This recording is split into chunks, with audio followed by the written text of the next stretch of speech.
Alhamdulillah, syukur kita kehadrat Allah Subhanahu Wa Taala.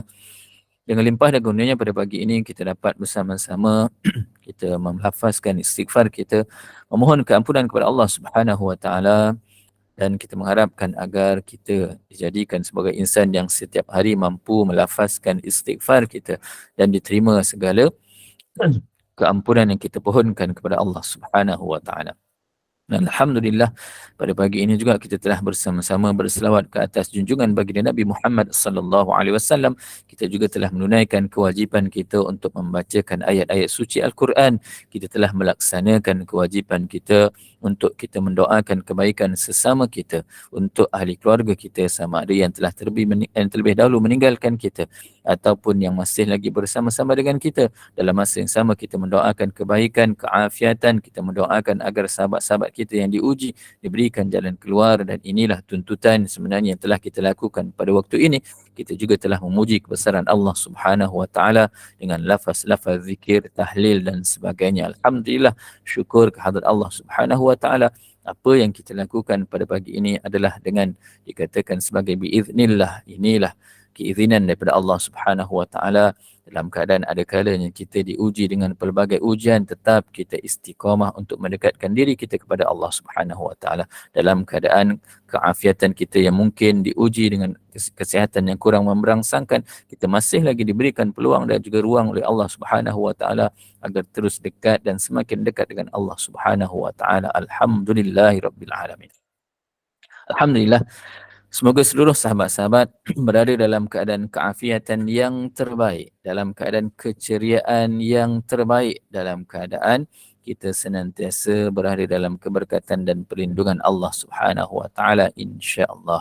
Jadi pada pagi ini kita mengambil kesempatan yang ada serba sedikit masa yang Allah Ta'ala berikan kepada kita untuk kita menjadikan diri kita sebagai insan yang dapat memberi manfaat untuk semua peringkat umur, untuk semua kehidupan, bukan semata-mata kehidupan kita kepada manusia semata-mata, tetapi juga kepada seluruh alam ini. Jadi insya-Allah pada pagi ini sama-samalah kita merebut peluang sebagaimana yang diberikan firman oleh Allah Subhanahu Wa Taala di dalam surah Al-Mujadalah ayat yang ke-11. A'udzu billahi minasyaitonir rajim. Yarfa'illahu alladhina amanu minkum walladhina utul ilma darajat. Sadaqallahul azim. Yang bermaksud supaya Allah Subhanahu Wa Taala meninggikan darjat orang-orang yang beriman di antara kamu dan orang-orang yang diberi ilmu pengetahuan agama daripada kalangan kamu dengan beberapa darajat. Jadi ini kelebihan bagi mereka yang menuntut ilmu. Allah Ta'ala akan berikan di kalangan orang-orang yang beriman, akan ditinggikan darajatnya, khususnya kepada orang yang diberikan ilmu pengetahuan, yakni ilmu agama, dengan beberapa darajat melebihi daripada orang lain, insya-Allah. Jadi ini antara ganjaran kelebihan yang kita akan perolehi di akhirat nanti, iaitu kemuliaan kita. Bukan sahaja dikatakan kemuliaan ini, dikatakan karamah ataupun kemuliaan di dunia, bahkan ianya akan diangkat sebagai orang yang beriman daripada dibandingkan dengan orang lain, dan kita mempunyai kelebihan untuk kita diletakkan di satu tahap yang lebih baik daripada orang lain di akhirat kelak, insya-Allah. Dan ingatlah, barang siapa, hadis baginda Nabi sallallahu alaihi wasallam yang bermaksud daripada Abu Hurairah radhiyallahu anhu bahawa Nabi sallallahu alaihi wasallam bersabda, barang siapa yang menempuh satu jalan untuk menuntut ilmu, maka Allah Subhanahu Wa Taala akan memudahkan baginya jalan untuk ke syurga. Tidaklah satu kumpulan berkumpul di dalam sebuah rumah di antara rumah-rumah Allah, yakni membaca kitab Allah ataupun Al-Quran dan mempelajarinya sesama mereka, melainkan akan turun kepada mereka sakinah, yakni ketenangan, diliputi ke atas mereka rahmat dan dinaungi oleh malaikat, serta Allah Subhanahu Wa Taala akan menyebut mereka pada malaikat yang berada di sisinya. Allahu Akbar. Insya-Allah semoga kita tergolong di kalangan mereka yang diberikan kelebihan daripada apa yang dikatakan tadi, dan insya-Allah kita jadikan hidup kita ini senantiasa memberi manfaat untuk diri kita, senantiasa memberikan manfaat untuk semua pihak yang berada di sekeliling kita. Jadi biarlah kita menerangi kehidupan kita, kehidupan keluarga kita, kehidupan masyarakat kita, insya-Allah, kerana sesungguhnya kehidupan kita ini tak lain tak bukan seperti Dikatakan seperti lampu-lampu, kalau orang dulu ni lampu dekat dinding kan. Hidup ini bagai lampu dinding yang dinyalakan di malam hari. Hidup ini bagai lampu dinding yang dinyalakan di malam hari. Apabila minyak sudah kering, ia kan pasti padam sendiri. Dan hidup kita ni tak lain tak bukan Allah Ta'ala berikan nyawa kepada kita, tak tahu sampai bila. Jadi ibaratkan seperti lampu pelita, bila mana habis minyak, begitulah nyawa kita. Bila mana Allah Ta'ala menyatakan sampai situlah usia kita, maka akan berakhir kehidupan kita di dunia ini. Jadi dikatakan, inilah yang dikatakan, bila dah cukup umur usia, putuslah hubungan di sana sini. Kan? Bila mana habis saja usia kita, maka habislah segala hubungan kita yang berada di dunia. Habislah, kita dah tak ada ruang dan juga peluang yang kita ada seperti mana yang kita perolehi pada hari ini. Jadi bila mana kita nak tinggalkan dunia ini, pastikan kita cari bekalan yang terbaik kan. Setelah kita tinggalkan dunia, alam yang lain pula menanti kan. Kita mengharapkan bila mana kita berakhir usia kita, masuk kepada alam yang lain, apa yang boleh kita bawa kan. Kita katakan kita nak cari amal bakti kita, kita nak cari kelebihan yang kita lakukan selama hidup di dunia ini kan. Jadi apakah kita dapat kurnia itu melihat amal dan bakti, insya-Allah bila mana Allah Ta'ala jemput kita, apa yang kita lakukan, amal dan juga bakti yang kita lakukan dalam kehidupan kita di dunia ini, itu yang kita nak lihat hasilnya di akhirat nanti, insya-Allah kan. Kerana apa? Di sana nanti ramai orang dah tak ingat apa dah kan. Semua orang rasa cemas, semua orang rasa bimbang kan, tak dapat bagi buat alasan apa-apa di sana nanti kan. Jadi semoga kita ini menjadi insan yang terbaik, dan pada hari ini juga kita nak mengulang kaji serba sedikit sambungan daripada apa yang telah kita kongsikan pada perkongsian kita pada yang lepas, iaitu sambungan daripada apa dia yang dikatakan wasiat oleh Imam Syafi'i berkaitan dengan adab-adab dalam pada kita nak menuntut ilmu. Yang lepas kita dapat kongsikan lebih kurang 10 kelebihan ataupun 10 adab dalam kita menuntut ilmu. Jadi kita sambung pada yang ke-11. Okey. Jadi dalam pada kita duduk dalam majlis ilmu, kita menjadi sebagai penuntut, kita jadi sebagai orang yang menyampaikan, iaitu yang ke-11, apabila kita duduk dalam majlis ilmu dan disebut nama Allah Subhanahu wa Ta'ala, kita sambut dengan lafaz Allah Azza wa Jalla ataupun Allah Jalla Jalaluh ataupun Subhanallah kan. Bila mana kita duduk dalam majlis ilmu, bila mana disebutkan nama Allah, kita sambung dengan Allah Subhanahu wa Ta'ala, kita sambung dengan Allah Azza wa Jalla ataupun Allah Jalla Jalaluhu ataupun Subhanallah. Paling mudah nak sebut Subhanallah kan. Apabila disebut seterusnya, apabila disebut nama Nabi Muhammad sallallahu alaihi wasallam, maka kita perlu berselawat ke atas baginda Nabi sallallahu alaihi wasallam. Ini biasa kita amalkan, cuma kadang-kadang kan kita terlepas pandang. Kadang-kadang kita tak perasan kan, kita duduk khusyuk sangat tak perasan kan, rupanya orang yang menyampaikan duduk menyebut nama Nabi Muhammad, kita duduk diam. Jadi kita sambung dengan sallallahu alaihi wasallam, kerana dikatakan di sini sifatkan bagi orang yang tidak mahu berselawat ke atas baginda Nabi sallallahu alaihi wasallam, maka mereka ini tergolong di kalangan orang yang kedekut. Kedekutnya kita kan. Orang kata binatang apa yang paling kedekut kan, ada soalan teka-teki kata, Ustaz, binatang apa yang paling kedekut? Dia kata kan. Kita pun tak tahu nak jawab apa kan. Yang kita tahu Haji Bakhil yang kedekut kan. Piramli, kuda, betul. Kenapa kuda? Sebab bila dia berlari tu dia punya kedekut kan. Ada-ada je dia orang ni kan. Tapi kita semoga kita ni tak menjadi manusia yang kedekut. Kan kadang-kadang bila sebut kedekut, kita ni kata, ustaz saya rajin bersedekah, ustaz jarang saya tak bersedekah. Setiap pagi saya akan QR, saya akan scan QR GNI, saya akan masukkan, tak kira lah berapa ringgit pun, kuda kedekut, kesian kuda, kesian kuda. Dia tak jadi tak pasal-pasal dia jadi mangsa, kan orang kata haiwan paling kedekut. Okey, tak apa-apa, silakan kalau ada yang ada urusan, silakan untuk meneruskan urusan masing-masing. Okey, seterusnya yang ke-13, apabila disebut nama para sahabat, maka kita sambutlah dengan lafaz radhiyallahu anhu kalau lelaki, kalau muslimin.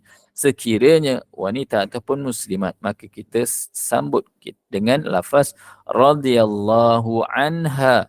Jangan kita terbalik pula, kan bila sebut nama Sayyidina Umar, kita pula jawab dengan radhiyallahu anha. Jangan lelaki radhiyallahu anhu, muslimin radhiyallahu anhu, muslimat radhiyallahu anha. Okey.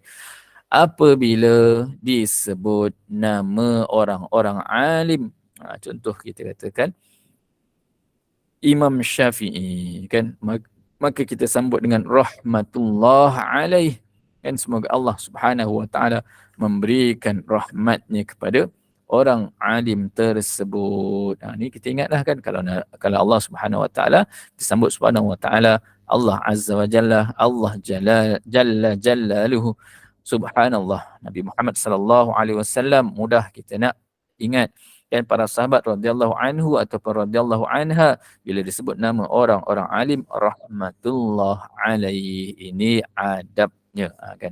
Tetapi jangan salah pula kita bila mana disebutkan nama musuh-musuh Allah, kan, disebutkan nama Abu Lahab, disebutkan nama Abu Jahal, jangan kita jawab pula dengan radhiyallahu anhu, naudzubillah, kan, jangan terbalik.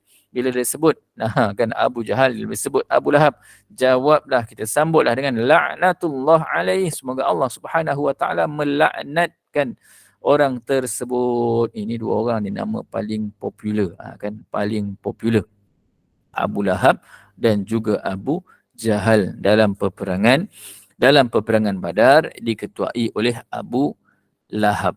Okey, diketuai oleh Abu Lahab. Okey. Minta maaf kalau tersilap, tolong betulkan, sebab dua orang ni nama dekat-dekat, Abu Lahab dengan Abu Jahal. Okey, tak apa, silakan Puan Rapiah Yaakob.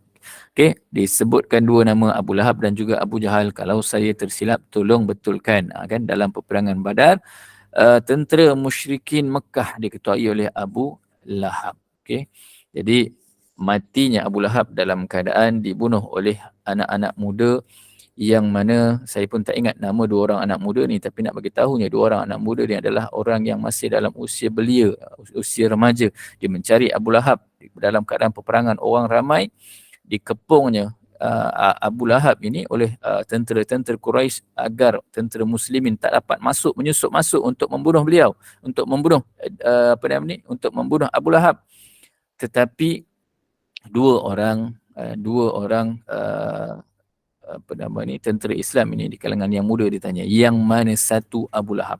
Dicarinya, kan, sampai mana bila nampak peluang, dia menyusup masuk di kalangan tentera-tentera musyrikin dan berjaya dia membunuh Abu Lahab, kan. Yang suatu kisah yang saya rasa ibrah yang cukup baik apa dia, dalam keadaan nak menyerang Abu Lahab, salah seorang daripada pemuda ini tangannya hampir putus, belum putus. Orang tergantung lagi, kan, dalam keadaan tergantung, tetapi tak function dah hampir nak putus. Bila mana dalam keadaan begitu, dengan semangat yang masih kental dalam dirinya, nak membunuh tentera-tentera musyrikin, nak membunuh Abu Lahab. Bayangkan kalau kata tangan kita dah tinggal beberapa inci contohnya nak putus.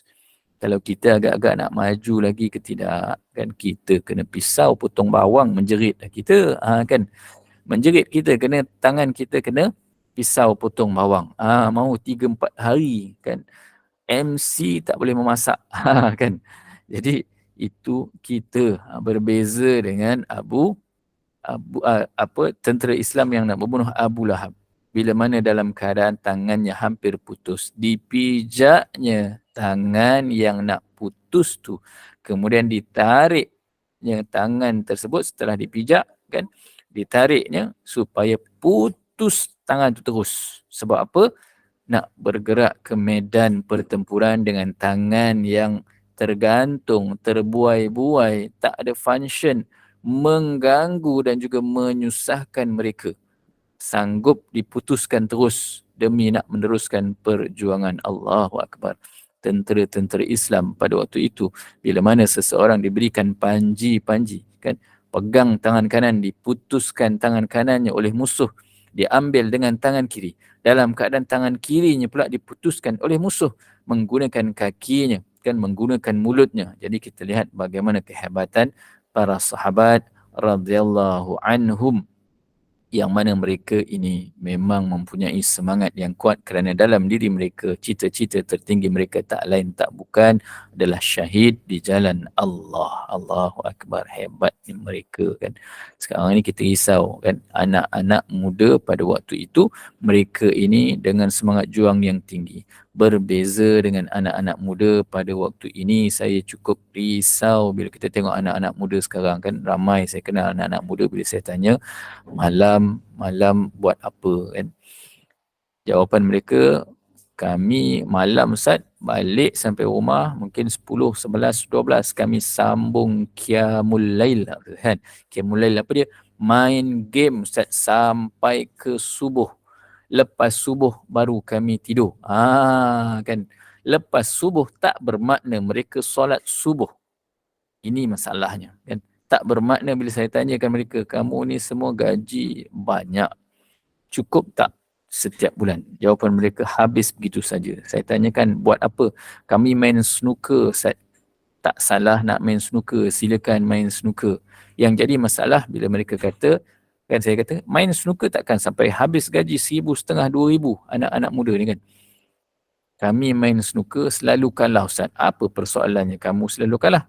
Ialah bila kalah kami kena bayar, kami kena belanja. Mereka terlibat dengan perjudian dalam keadaan mereka tak sedar kan.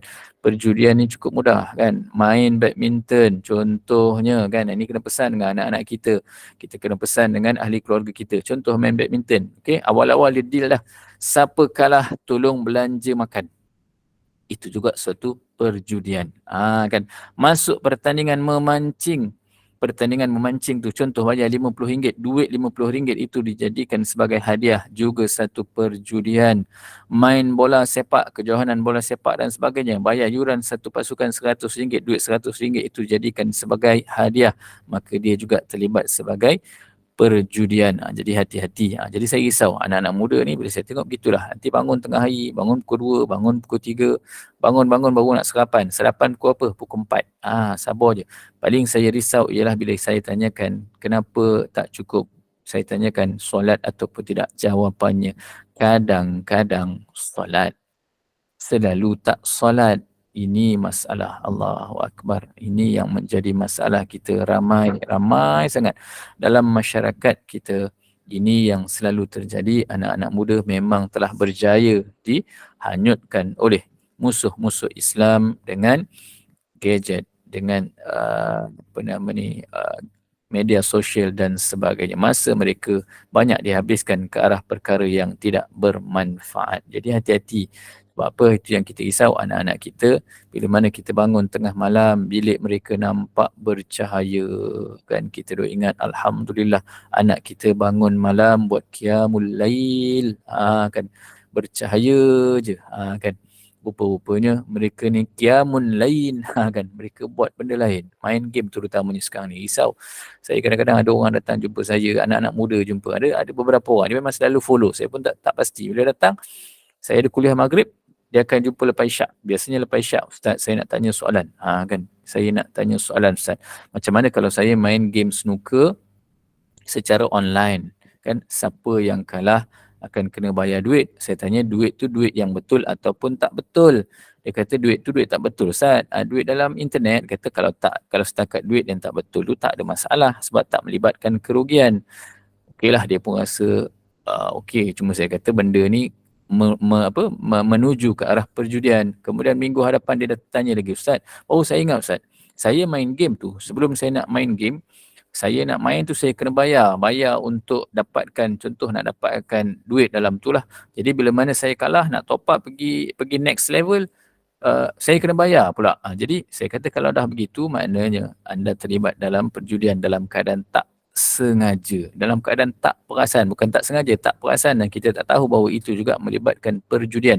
Sebab apa? Orang yang dapat tu, orang yang yang menang lawan tu, dia akan dapat, mungkin dapat dia punya reward, dapat point dia dan sebagainya, hasil daripada yang kita punya duit tadi tu.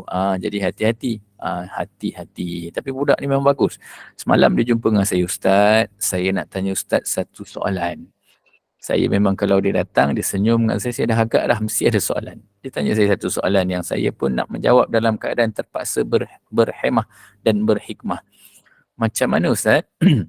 Ayah saya larang saya makan aiskrim sebab aiskrim tu manis. Tapi kalau saya beli aiskrim dalam keadaan saya menyorok-nyorok, saya beli diam-diam, saya tak bagi tahu pun ayah saya. Ni budak sekolah menengah, bukan budak sekolah rendah, kan? Dosa tak saya Ustaz? Saya nak jawab macam mana saya nak cakap kan? Kan saya cakap berdosa, remuk pula hati dia, kan? Jadi saya katakan dengan dia beginilah. Ayah kamu ni tak nak bagi kamu makan aiskrim sebab dia takut mudarat pada kamu. Okey? Jadi bila kamu dah buat ni, maknanya kamu dah melanggar apa yang dikatakan oleh ayah kamu. Jadi sebaiknya beritahulah kan, beritahu dengan ayah, saya dah makan aiskrim melanggar arahan, larangan daripada ayah tadi. Saya beli, dan kalau nak makan selepas ni beritahulah teringin nak makan aiskrim, beli. Bagi tahu dengan ayah, ayah kata okey, on. Dan sebagai ayah pula, janganlah sampai tahap, ini budak sekolah menengah dah umur belasan tahun kan, benda aiskrim ni jangan dilarang 100%. Tak haram pun makan. Cuma kita boleh pesan kan, makan makanan yang tidak memudaratkan. Boleh sesekali nak makan aiskrim. Kita dulu kecil pun kalau nampak kan orang jual aiskrim tu naik motor, kita lah orang pertama yang berlari. Kan. Jadi dia kena ada situasinya. Kita sebagai ayah pun memahami kehendak anak kita dalam keadaan kita masih lagi kawal mereka. Kan anak-anak nak bercampur dengan kawan-kawan, memang kita risau. Kan ada setengah mak bapak dia tak bagi langsung anak-anak bercampur dengan kawan-kawan lain. Dia kata takut kawan-kawan lain ni nak main bola, tak boleh. Kata tak boleh main bola. Kami nanti kamu balik sekian-sekian masa, kamu akan semakin lalai dan sebagainya. Sebenarnya anak-anak zaman sekarang ini, saya lebih risau anak-anak yang tak campur dengan sahabat-sahabat di luar, terutama yang melibatkan aktiviti-aktiviti yang contohnya rekreasi, bermain bola, badminton, kan, hiking dan sebagainya. Sebab mereka tepu duduk dalam bilik semata-mata, duduk menghadap internet, sedangkan di internet itu lebih banyak lagi bahayanya. Kita bukan sepanjang masa duduk dengan anak kita, kan. Jadi dalam internet lagi payah kita nak monitor anak-anak kita. Dan yang merisaukan lagi apa dia, sampai satu tahap anak-anak yang bersekolah ini selepas SPM mereka akan menyambung pengajian mereka di peringkat IPT. Bila sampai di sana kita khawatir mereka ini culture shock, terkejut dengan dunia luar. Dalam keadaan mereka terkejut sebab banyak jadi dalam masyarakat bila mana mereka campur belajar di IPT, duduk di hostel dan sebagainya, mereka hanyut sebab dulu waktu kecil mereka langsung tak terdedah dengan dunia luar. Jadi didik anak kita dengan keadaan yang kita seimbangkan antara dunia dan juga akhirat, insya-Allah. Jangan risau bila mana kita dah ajar anak kita dengan didikan yang sempurna daripada kecil, didikan agama yang sempurna, insya-Allah kita pesan dengan dia paling penting, jangan sesekali tinggalkan solat, kerana sungguhnya solat itu yang mampu mencegah daripada dikatakan fahsya wal munkar, mencegah daripada perkara-perkara kemungkaran. Okey, insya-Allah kita sambung balik. Jauh benar kita pergi. Okey.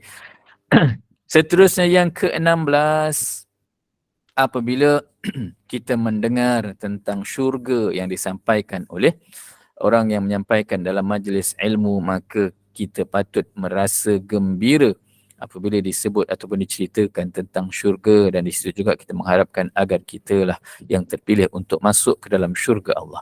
Sebaliknya, bila mana diceritakan kepada kita, disampaikan kepada kita tentang neraka, maka kita perlu rasa takut dan kita mohon kepada Allah Subhanahu Wa Taala, ya Allah, jangan sampai kita digolongkan sebagai ahli-ahli neraka.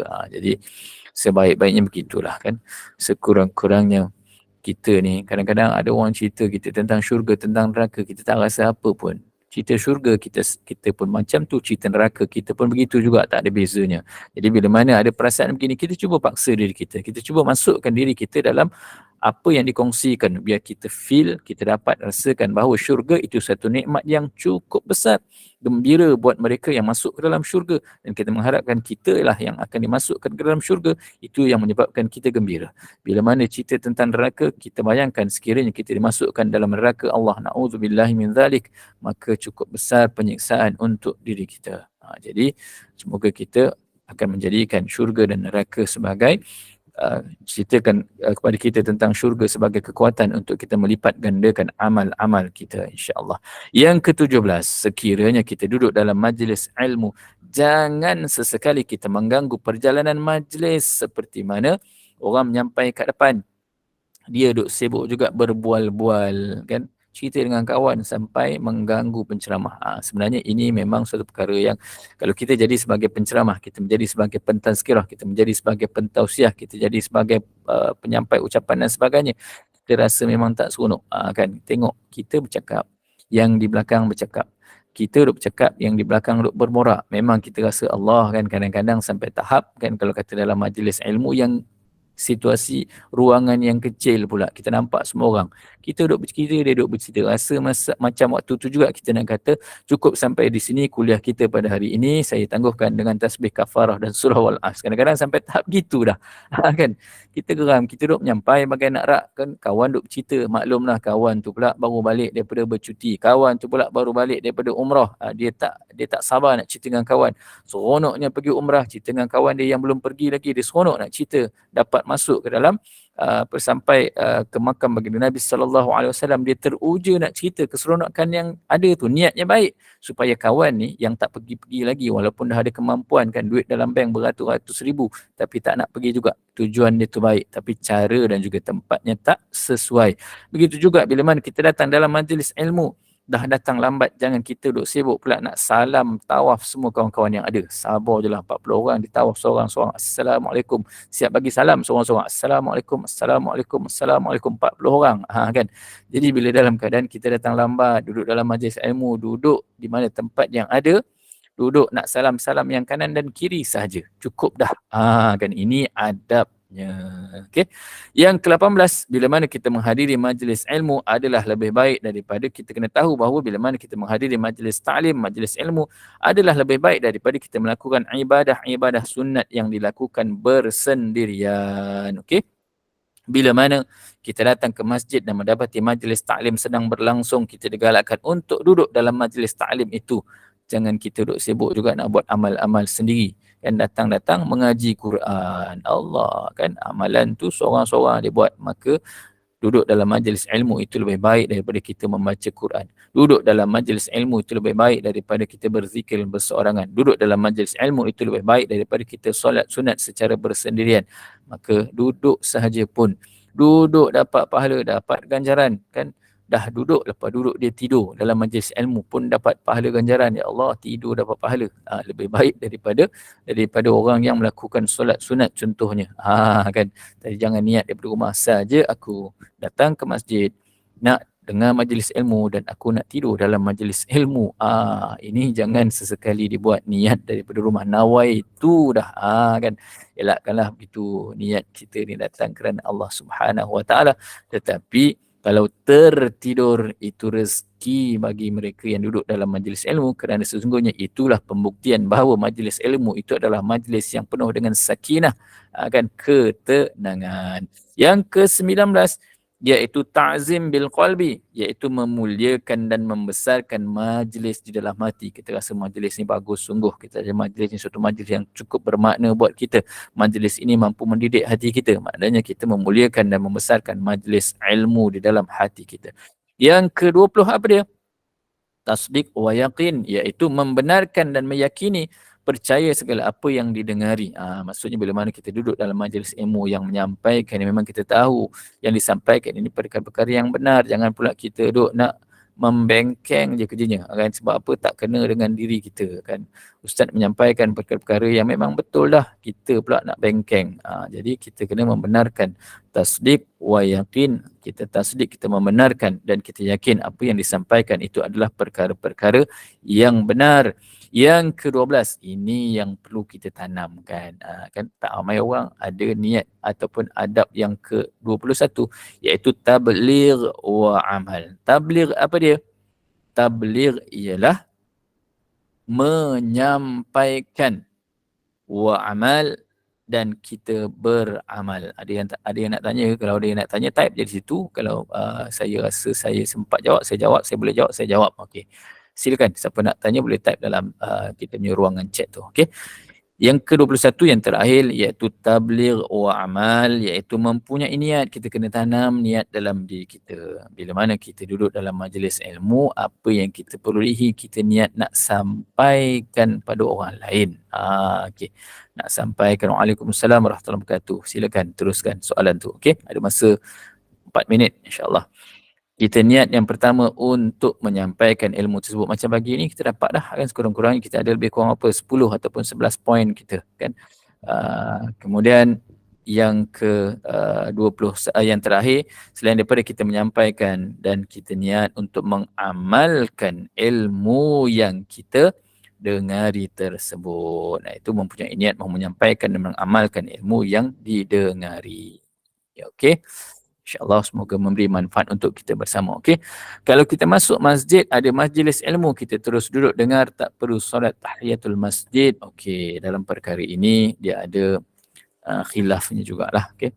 Sebagaimana kisah dalam baginda Nabi SAW dan juga para sahabat pada suatu ketika bila mana khatib sedang menyampaikan khutbah. Jadi di situ ada satu kisah yang dinyatakan bahawa masuk dalam keadaan begitu boleh buat solat sunat tahiyatul masjid seringkas yang mungkin. Seringkas yang mungkin. Okey, selepas tu duduk dalam majlis ilmu dan cari tempat yang sesuai kan. Nak duduk terus pun bagus, kalau nak buat juga tahiyatul masjid pun itu juga bagus. Tengok pada keadaan kesesuaian. Kalau kata masjid kita ni penuh dah. Contoh, masjid penuh dah. Memang ruang tu ada sikit je. Ada pula ruang tu kat depan. Kita nak cari tempat, kita masuk sampai ke depan. Kita duduk langkah kawan seorang, itu bukan adabnya kan. Bila kita datang lambat, duduklah di belakang. Kini sibuk sampai ke depan. Sampai ke depan pula, dia duduk solat tahiyatul masjid betul-betul depan penceramah. Saya pernah dalam situasi tu. Kita duduk menyampaikan tazkirah Jumaat. Kawan ni datang lambat. Dia betul-betul dia duduk dekat atas depan meja saya duduk menyampaikan tazkirah, betul-betul depan saya. Saya yang jadi bersalah. Aku nak menyampaikan tazkirah, yang awak duduk berdiri betul-betul depan kita yang menyampai, kita pun bersalah. Depan aku orang tengah solat sunat. Macam mana aku nak menyampai? Jadi kena ada cara dia, ada adabnya juga. Kalau kata nak solat juga, nak buat juga solat tahiyatul masjid, carilah di hujung-hujung dalam keadaan yang mungkin agak terlindung supaya mengelakkan daripada sahabat lain yang sedang fokus. Orang nak tengok dia duduk solat depan kita. Kan. Jadi kena jaga adab juga dan jangan kita ambil terlalu panjang kan.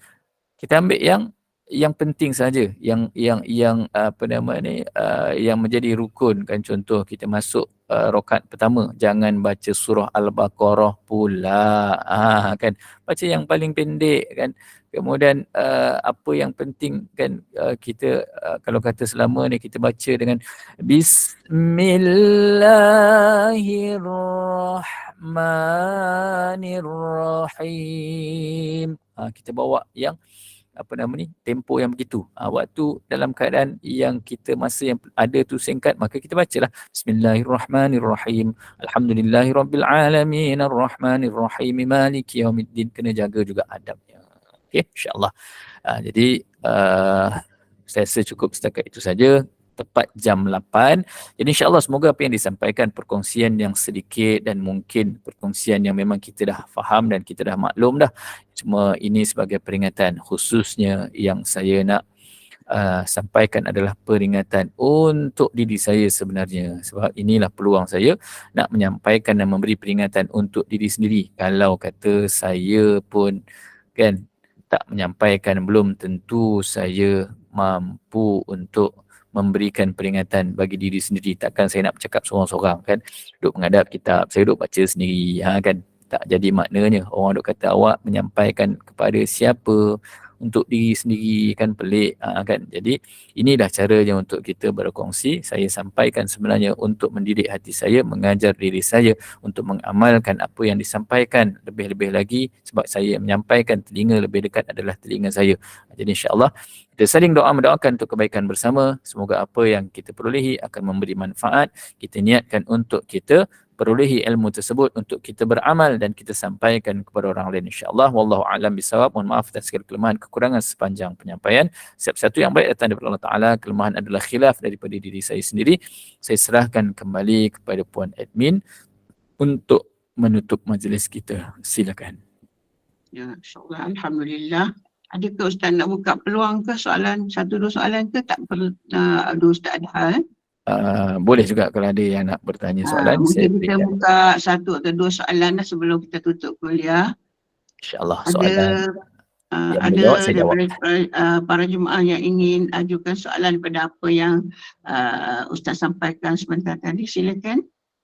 Assalamualaikum Ustaz. Ustaz dalam chat tu ada. Waalaikumsalam warahmatullahi wabarakatuh. Ayat mana satu sekejap. Anak muda solat, baca Quran, tapi game pun main juga, mau pencerahan. Sekejap saya daripada Zahran Muhammad. Anak muda solat fardu, buat Quran, baca Quran, main game pun main juga, mohon pencerahan. Okey, beginilah. Kadang-kadang kita katakan orang petikai, Ustaz, betul ke Ustaz orang kata solat itu mencegah daripada melakukan kemungkaran. Okey. Solat memang mencegah daripada kemungkaran. Okey. Jadi kita lihat di sini anak muda ni memang ujian mereka ni lain macam, tak macam kita dulu. Kita game kita main konda-kondi, game kita main gelang getah, game kita main apa lagi, congkak dan sebagainya. Anak muda sekarang tak begitu. Jadi memang solat itu mencegah daripada perkara keji dan juga kemungkaran. Tetapi ada kalanya, kenapa Ustaz orang buat solat tahajud dan sebagainya tetapi tetap juga melakukan maksiat? Kita perlu ingat kadang-kadang kita kena muhasabah. Solat kita ni sebenarnya benar-benar khusyuk ataupun tidak, cukup ataupun tidak syarat-syaratnya. Jadi ada kalanya itu yang berlaku bila mana kita cuai dalam solat kita, maka Allah Ta'ala uji kita dengan perkara-perkara tersebut. Jadi jangan pula kita kata tipulah kan, solat ini mencegah daripada keji dan mungkar kan. Jarang-jarang kita solat dalam keadaan khusyuk, betul tak? Ini serius kan, kita kena akui yang kita ni solat kita lebih banyak tak khusyuk daripada khusyuknya. Jadi alhamdulillah anak muda ni tetap dia juga melakukan solat, tetap juga dia membaca Quran dan sebagainya. Dia tetap main game. Pada saya tak salah main game, tinggal lagi kita kena kontrol. Kan kita kena kontrol, bagi juga dia ruang dan juga peluang. Nak main game silakan, ada masanya, dan pastikan game tersebut bukan game yang menyebabkan dia melakukan perbuatan syirik, melakukan perkara maksiat dan sebagainya. Dan kita nasihatkan untuk anak ni teruskan perkara-perkara kebaikan yang dilakukan sambil kita doakan agar dia dapat meninggalkan perkara-perkara yang melalaikan perkara-perkara maksiat dan sebagainya. Kan kita jangan cerita anak muda, sebenarnya kita pun serupa juga kan. Kita baca Quran, kita solat, kita puasa, semua benda kita buat, tetapi tetap juga kita melakukan maksiat. Takkan kita nak kata tak nak solat dah sebab saya solat pun tak jadi apa kan. Jadi maknanya alhamdulillah anak muda ni masih lagi dalam landasan yang terbaik. Tinggal lagi ada kalanya diuji dengan perkara-perkara tersebut. Jadi insya-Allah teruskan, semoga terus istiqamah dengan amal-amal kebajikan dan sampai masanya nanti anak muda ni akan berhenti daripada melakukan perkara-perkara yang melalaikan, perkara-perkara yang menjauhkan diri daripada Allah Subhanahu Wa Taala. Paling kita risau kalau kata buat maksiat, buat perkara yang melalaikan, dalam masa yang sama solat tak buat langsung, baca Quran pun tak baca juga. Jadi maknanya kita kena pantau, kita kena nasihat, dan insya-Allah sampai masa yang dia akan berubah suatu hari nanti, insya-Allah tinggalkan perkara-perkara tersebut, insya-Allah. Okey, ada lagi satu soalan sekiranya ada. Assalamualaikum Ustaz. Waalaikumsalam. Saya nak tanya berkaitan dengan adab nombor 16 yang mana kalau kita baca Quran, kita dengan syurga, kita mengharap kita masuk dalamnya.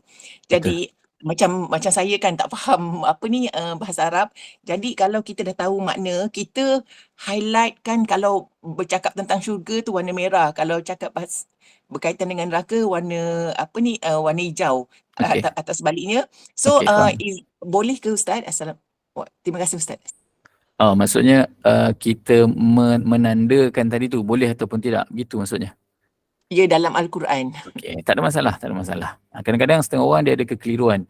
Dia kata Al-Quran ni tak boleh nak tulis langsung. Dia katakan tak boleh nak tulis langsung. Tak ada masalah pun sebab saya pun buat benda yang sama. Maksudnya apa dia?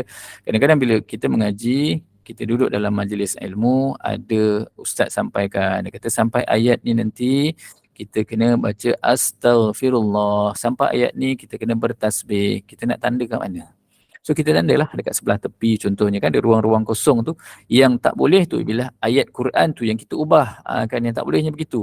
Jadi kalau setakat kita tandakan contoh kita bariskan di bawah dia kan, kita ada contoh warna merah, contoh warna hijau untuk kita maklumlah kita ni nak kata Arab tak Arab, nak kata Jawa pun dah tak tahu bahasa Jawa, nak kata Banjar pun tak Banjar, nak kata Minang pun tak Minang kan, semua kita tak faham. Jadi itu sebagai salah satu usaha kita nak tahu oh ini rupanya kan, sebab syurga ni bukan setakat cerita syurga dan dalam tu cerita perkataan jannah, firdaus dan sebagainya, ini juga merujuk kepada syurga. Jadi satu usaha yang baik untuk kita lakukan. Yang tak boleh kita mengubah ayat tersebut, setakat kita nak tandakan dengan tanda merah, tanda hijau dan sebagainya, asalkan tak mengubah ayat tersebut tak ada masalah. Okey, wallahu alam. Sekiranya salah tolong beri teguran. Okey, ada seorang lagi, seorang isteri hadir majlis ilmu kena dapat izin suami atau maklumkan sahaja. Okey. Duduk dalam nak datang majlis ilmu ni memang sebagai seorang isteri memang kena dapat izin suami. Okey. Tetapi kadang-kadang kita kena orang kata common sense dengan suami. Suami pun janganlah terlalu kadang-kadang suami ni pun satu hal juga kan. Dia dah lah tak pergi majlis ilmu, dia tak izinkan pula isteri dia pergi majlis ilmu, ni masalah. Okey. Jadi common sense, bila mana kita kata bang saya nak pergi apa nama ni, nak pergi, kalau saya buat umum lah, permulaan kita buat umum, bang kalau selepas ni saya nak pergi ada kuliah-kuliah dan sebagainya, abang izinkan tak, contoh kan, kali pertama. So suami kata tak ada masalah, pergilah kan. So kita dah awal-awal dia minta izin dah. Kalau kata bang saya nak pergi majlis ilmu, saya nak menuntut ilmu, agak-agak selepas ni kalau saya pergi abang bagi tak. So dia kata okey tak ada masalah. Jadi setiap kali bila kita nak pergi just maklum je lah kan, bang saya nak pergi majlis ilmu. Bila dia tak kata tak boleh, maknanya boleh dah tu. Tu common sense-nya kan. Common sense-nya maknanya kita maklumkan. Ataupun awal-awal kita kata bang lepas ni kalau ada majlis ilmu saya maklumkan pada abang ya. Okay. So benda tu okey. Kita maklumkan, jangan tiba-tiba hilang kan, tiba-tiba pakai kita pakai jubah, kita pakai tudung, kita dah pakai, tak tahu hilang, masalah juga kan. Kalau memang suami dah tahu dah setiap hari Isnin ada kuliah kita, setiap hari Selasa ada kuliah kita jam 3 petang dan sebagainya, jadi suami dah maklum dah dan suami pun tak kisah dah, pergilah, tak ada masalah. Jadi walaupun nak buat kebaikan, hatta kita nak buat puasa sunat, contoh kita nak puasa sunat, suami kata tak boleh. Boleh tak kita nak buat puasa sunat? Tak boleh. Kan? Jadi begitulah. Apatah lagi kita nak tuntut ilmu kan. Jadi nak tuntut ilmu kena minta izin, kena maklumkan. Bila mana suami tak ada tentangan, insya-Allah okey dah tu. Kan? Sambil-sambil tu dia cakap dengan suami, bang, abang tak nak datang majlis ilmu, tak apa. Biar saya pergi, semoga abang juga dapat manfaatnya sambil-sambil begitu kan. Jadi insyaAllah satu hari dia akan berubah. Pergi majlis ilmu, duduk dalam majlis ilmu sambil-sambil kita doakan suami kita. Ya Allah, semoga bukakan pintu hati suamiku supaya dia dapat mengimarahkan rumah Allah, supaya dia dapat menjadi insan yang senantiasa hadir dalam majlis ilmu. Itulah waktu yang, antara waktu yang mustajab. Wallahu a'lam. Jadi alhamdulillah. Amin, Allahumma ya amin. Jazakallahu khairan kasiran Al-Fadil Ustaz Mahmud bin Mastam yang telah pun menyempurnakan kuliah subuh kita pada pagi ini. Jadi kita mudah-mudahan barakah bacaan surah Yasin dan doa kita tadi bersama dengan Al-Fadil Ustaz, mudah-mudahan kepada yang diuji dengan pelbagai penyakit, pelbagai masalah kesihatan, Allah berikan kesembuhan dan syifa yang sempurna dan dipermudahkan segala urusan insya-Allah. Terima kasih juga atas perkongsian ilmu pada pagi ini. Mudah-mudahan jadikan panduan, peringatan, jadikan amalan untuk kita menuju syurga Allah. Mudah-mudahan bermanfaat insya-Allah. Jadi kita akan bersama lagi dengan Fadil Ustaz pada minggu hadapan.